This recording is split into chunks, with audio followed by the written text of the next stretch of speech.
سرکار غوث اعظم ارشاد فرماتے ہیں کہ جب میری عمر قریب 7 یا 8 سال کی ہوئی تو میں اپنے گھر سے باہر نکلا اور اپنی امی سے کہا اے میری والدہ اب میری مکتب کی پڑھائی پوری ہو چکی، اب میں باہر پڑھنے کے لیے جاتا ہوں۔ تو آپ کی ماں ارشاد فرماتی ہے بیٹے چھوٹے ہو، ابھی سے باہر جاؤ گے تو کیا پڑھو گے، چھوٹی عمر ہے، اور بہتر یہ ہوگا کہ میرے آنکھوں کے سامنے رہو، گھر کے اندر رہو، یہیں پر پڑھو۔ سرکار غوث اعظم ارشاد فرماتے ہیں نہیں، اب ہم کو بغداد جانا ہے پڑھنے کے لیے۔ آپ ضد کرتے ہیں تو آپ کی ماں آپ کو تیار کر دیتی ہے، اور تیار کرنے کے بعد ایک قافلے کے ساتھ آپ کو روانہ کرتی ہے۔ سبحان اللہ۔ سرکار غوث اعظم ابھی چھوٹی سی عمر ہے آپ کی، اللہ نے اتنی طاقت و مرتبہ، طاقت و قوت، اور اللہ تبارک تعالیٰ نے آپ کے زبان میں، آپ کے قدم کے اندر ان کی اتنی برکتیں رکھی تھی کہ بے شمار برکتوں کا خزانہ سرکار غوث اعظم رضی اللہ تعالیٰ عنہ کو اللہ تبارک تعالیٰ نے دیا تھا۔ سرکار غوث اعظم ارشاد فرماتے ہیں کہ میری ماں نے میری صدری کی جیب میں 40 اشرفیاں رکھ دی اور اس کو سل دیا۔ ارشاد فرمایا میرے بیٹے مدرسے کو جا رہے ہو پڑھنے کے لیے، مدرسے میں یا راستے میں کتنی بھی کٹھن یا کتنی بھی مشکل تمہارے سامنے آ جائے لیکن تم جھوٹ نہیں بولنا۔ سرکار غوث اعظم ارشاد فرماتے ہیں کہ میرے ماں نے کہا اے میرے بیٹے جا تو رہے ہو لیکن کبھی جھوٹ نہیں بولنا، جھوٹ کے قریب نہیں جانا۔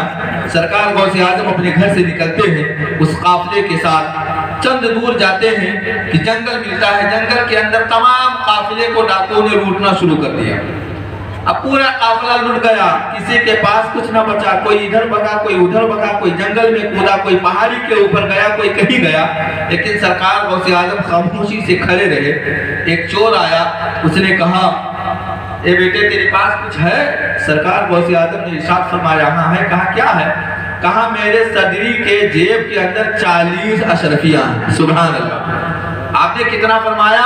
40 اشرفیاں ہیں۔ وہ ڈاکو کہنے لگا یہ بچہ مذاق کر رہا ہے، اسی لیے کہ اگر یہ مذاق نہیں کرتا تو لوگوں کے مال یہاں پر لوٹے جا رہے ہیں، اپنا مال لوگ چھپا رہے ہیں، اور یہ بتا رہا یہ تو مذاق کر رہا ہے۔ ایک ڈاکو گیا، دوسرا آیا، دوسرے سے بھی آپ نے فرمایا، کئی ڈاکوؤں سے فرمایا، تو ایک گیا اپنے جو ڈاکوؤں کا سردار تھا، سردار سے کہا کہ سردار ایک چھوٹا سا بچہ ہے اور بتا رہا ہے میرے پاس 40 اشرفیاں ہیں، چل کر کے دیکھ لیتے ہیں۔ ڈاکوؤں کا سردار آیا تو اس نے کہا بچے تیرے پاس کیا ہے؟ آپ نے فرمایا کہ 40 اشرفیاں ہیں میرے جیب کے اندر۔ تو اس نے کہا کہ مذاق تو نہیں کر رہے ہو؟ کہا نہیں مذاق نہیں کر رہا ہوں، سچ میں کہہ رہا ہوں، میری ماں نے کہا کہ بیٹے جھوٹ مت بولنا، میں جھوٹ نہیں بول رہا ہوں۔ سرکار غوث اعظم ارشاد فرماتے ہیں کہ جب میرے جیب کو چاک کیا گیا اور وہ اشرفیاں زمین کے اوپر گری، اور ان اشرفیوں کی جو آواز زمین سے ٹچ ہوئی اور زمین کے اوپر گرنے کے بعد ان سے جو آواز نکلی، ان آوازوں کے اندر اتنی برکت تھی کہ ڈاکو کا دل ہل گیا۔ سبحان اللہ۔ ڈاکو کا دل ہل گیا۔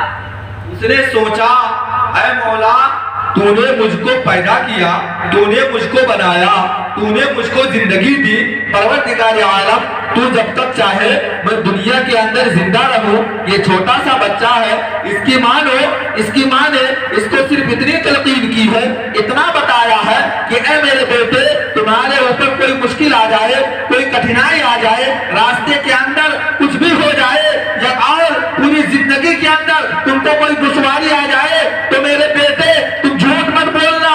اے مولا یہ چھوٹا سا بچہ جس کی ماں کو تو نے پیدا کیا ہے، یہ اپنے ماں کے حکم کے اوپر اتنا بڑا عمل کر رہا ہے۔ اے پروردگار عالم تو میرا رب ہے، الہ العالمین تو ساری دنیا کو پالنے والا ہے، پروردگار عالم تو ساری دنیا کا رحمان ہے، اے پروردگار عالم تو ساری دنیا کا مالک و خالق ہے، لیکن میں تیرا بندہ ہوں، میں تیری کتنی اطاعت کرتا ہوں۔ اے میرے مولا آج تک میں نے جتنی بھی غلطیاں کی تھی اس بچے کو گواہ بنا کر کے توبہ کرتا ہوں اور اس کے قدموں پر گر کر کے دوبارہ کلمہ پڑھ کر کے مسلمان ہو جاتا ہوں۔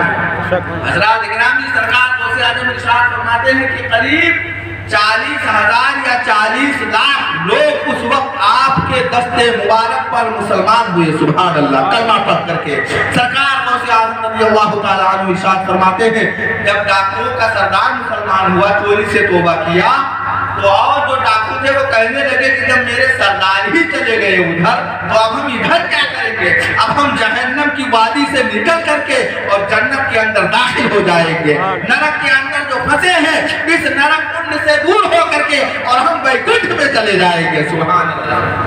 یہ سرکار غوث اعظم رضی اللہ تعالیٰ عنہ کی ذات گرامی ہے۔